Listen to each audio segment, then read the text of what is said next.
What's going on, everybody? In today's video, I'm going to be showing you exactly how I'm about to purchase a rental property using none of my own money. So let's jump into it. So the very first thing you want to do is actually find a good deal. And the way to find a good deal, I use PropStream. And I have a full tutorial below on how to use it. It's about 10 or 15 minutes, but I'm going to give you the 60-second version. So you would sign in here, and this is my #1 resource for off-market deals.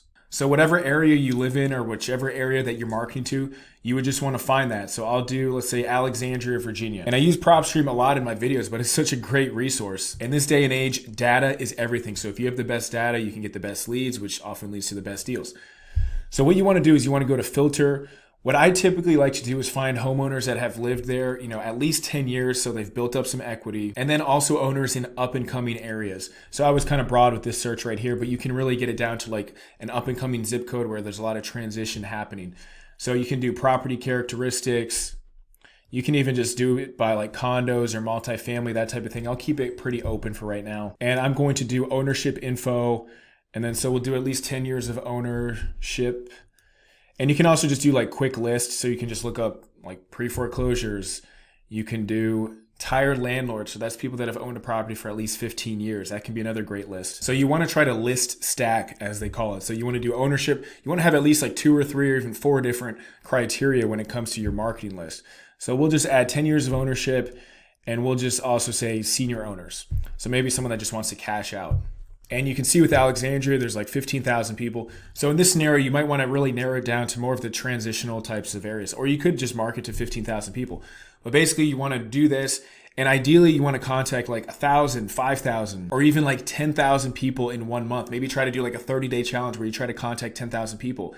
And if you're contacting the right people where there's multiple forms of potential motivation, that's how you're going to find a good deal. That's the exact strategy I used to find this deal. I'm actually still under contract, and the seller is giving me a lot of headache here. But this is the property. It's the Redfin estimate is about 155. I have it under contract at 105. So it's not a huge margin, but it's it's a pretty good deal. I'm probably going to use it as a rental property. And actually comps in this area are now kind of around the 170 mark. So my ARV has actually gone up a little bit. But that's basically how you find a good deal in a nutshell. Now, after you find a great off-market deal, or even a pretty good off-market deal, the next thing you want to do is get your funding lined up. So I use private lenders as well as hard money lenders. And the best way to find private money lenders is this. Talk to your local real estate agents, talk to your local mortgage brokers. You're going to want to have a list of like 5 to 10 mortgage brokers that you can reach out to and see if they do any hard money lending, or see if anyone in their company does hard money lending. Because often what happens is if you're a mortgage broker, just like doing traditional types of loans, and you're successful at it, you understand the lending business and you're always looking for additional money. So oftentimes these mortgage brokers, if they've been around a little bit, they will do hard money lending on the side and private money lending. And they're going to be much less strict than if you go to some like commercial type of lender. And my private money lenders oftentimes will lend the entire purchase price. So I would only have to pay for the repairs.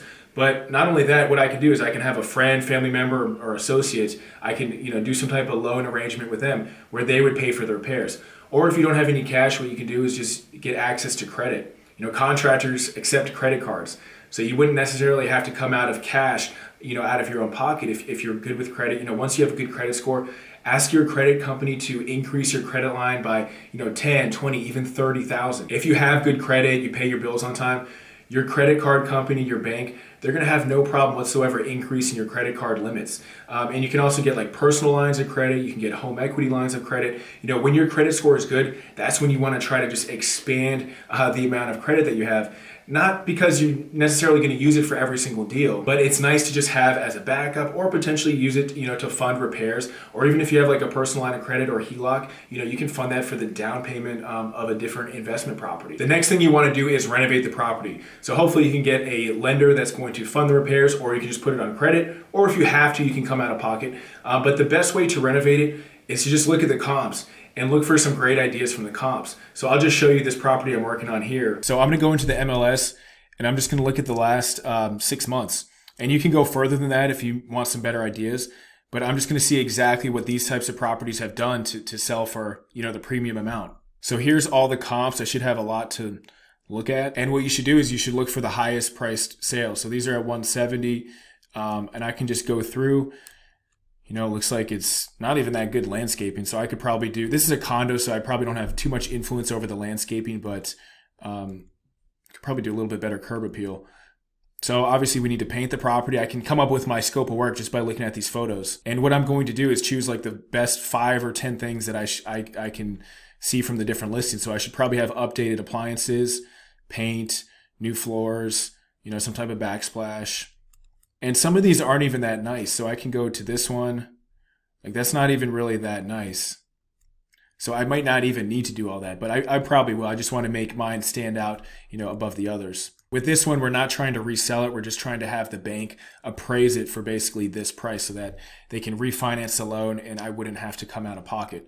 So what I would do is I would just go through all the different comps, find the best, 5 to 10 things, and then tell your contractor, hey, here's the scope of work. Here's what we want it to look like. One thing you want to keep in mind when it comes to repairs is that you don't want to overdo it. You want to make your property stand out, but I've seen some neighborhoods where like every single house is just like a small brick house, and then someone makes this grand entrance and has like marble floors and like 5 stories, and it just looks weird for the neighborhood. So that's why you want to just get an idea just from all the comps that have already sold for a premium price. After you've purchased and renovated the property, the next thing you want to do is to rent it out. Now you can go on Craigslist. It's very easy to just find, what the different rental rates are. And myself personally, I actually prefer to go on the different Section 8 housing choice voucher programs websites to see what I could get for rent, because sometimes it's even more than what you could get just listing it on the open market. And it's guaranteed rent from the government. So that's another great thing about going Section 8. To find the Section 8 rents in your area, all you have to do is go on Google and type in your county and then do approved rents.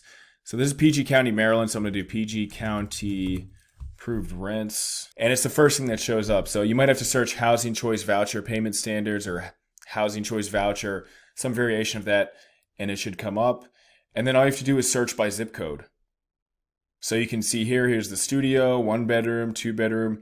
And this goes up, once you get to like 7 bedrooms, it's going up like $500 per bedroom. So if you're able to like squeeze out an extra bedroom in a rental property, make sure it has a window and everything, you can get a significant amount for it. So this zip code is 20785. We'll go down here and it's a 2 bedroom. So 1480, which is really good for the purchase price I'm buying it at. So it's really better than the 1% rule. I'm buying the property at $105,000 and it rents out for $1480 per month. Not bad. And if I can get a 3rd bedroom in there, that might be kind of tough because this property is pretty small, but that would be $1,900 per month.